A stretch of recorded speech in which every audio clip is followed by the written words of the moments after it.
त्रेता युग की बात है, जब हनुमान जी ने अपने गुरु सूर्यदेव से शिक्षा पूरी की। उसके बाद गुरु को दक्षिणा देने की बात आई तो सूर्यदेव ने कहा, समय आने पर तुम्हें बुलाऊंगा। हनुमान जी ने आग्रह किया तो सूर्यदेव बोले, अभी तुम्हारा कर्तव्य है कि तुम अयोध्या के राजा दशरथ के पुत्र राम जो वनवास गए हैं उनकी रक्षा करना। उन्हें कोई कष्ट ना पहुँचे, इस बात का ध्यान रखना है।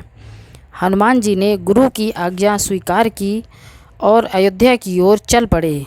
लेकिन भगवान राम जानते थे कि अगर हनुमान जी ने सभी राक्षसों का संहार कर दिया तो उनके अवतार का उद्देश्य पूरा नहीं हो पाएगा। इसलिए उन्होंने अपनी माया से हनुमान जी को घोर निद्रा में डालने का आदेश दिया। रास्ते में हनुमान जी गंगा के तट पर पहुँचे। सूर्य अस्त हो चुका था और रात में नदी पार न करने की सोचकर उन्होंने वहीं रात बिताने का फैसला किया। उनके मन में गुरु की आज्ञा थी, इसलिए नींद नहीं आ रही थी। उन्होंने ध्यान लगाकर बैठने का निर्णय किया। इसी बीच माया उनके पास आई, लेकिन हनुमान जी को ध्यानमग्न देखकर घबरा गई। उसने सोचा कि यदि हनुमान जी जागते रहे तो सब योजना विफल हो जाएगी। अचानक हनुमान जी का ध्यान टूटा और उन्होंने सोचा कि रात में क्यों ना किसी ऋषि के आश्रम में सत्संग किया जाए। वे भारद्वाज ऋषि के आश्रम की ओर चल पड़े, जहाँ वेद पुराण की कथा चल रही थी।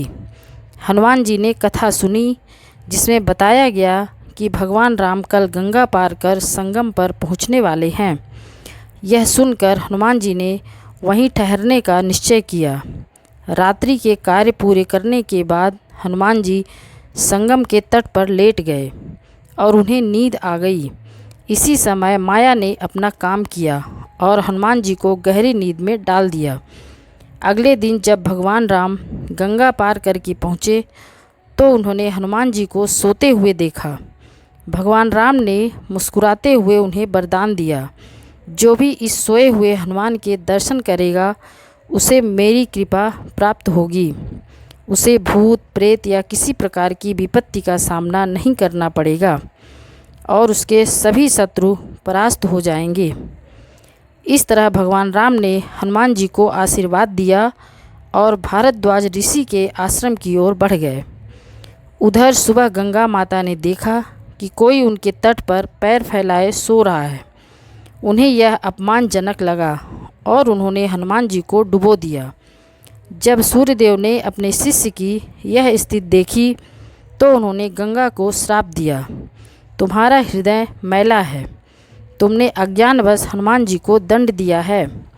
अब से तुम्हारा जल मृत शरीरों की गंदगी को ढोएगा। गंगा माता श्रापित हो गई और उनके जल के दूषित होने से संसार में सभी शुभ कार्यों में बाधा आने लगी। देवताओं ने सूर्य से प्रार्थना की। तब सूर्यदेव ने कहा, जब मेरी किरणें तुम्हारे जल पर पड़ेंगी तो वह फिर से पवित्र हो जाएंगी। इस तरह गंगा की पवित्रता वापस लौट आई और हनुमान जी भगवान राम की सेवा में लौट गए।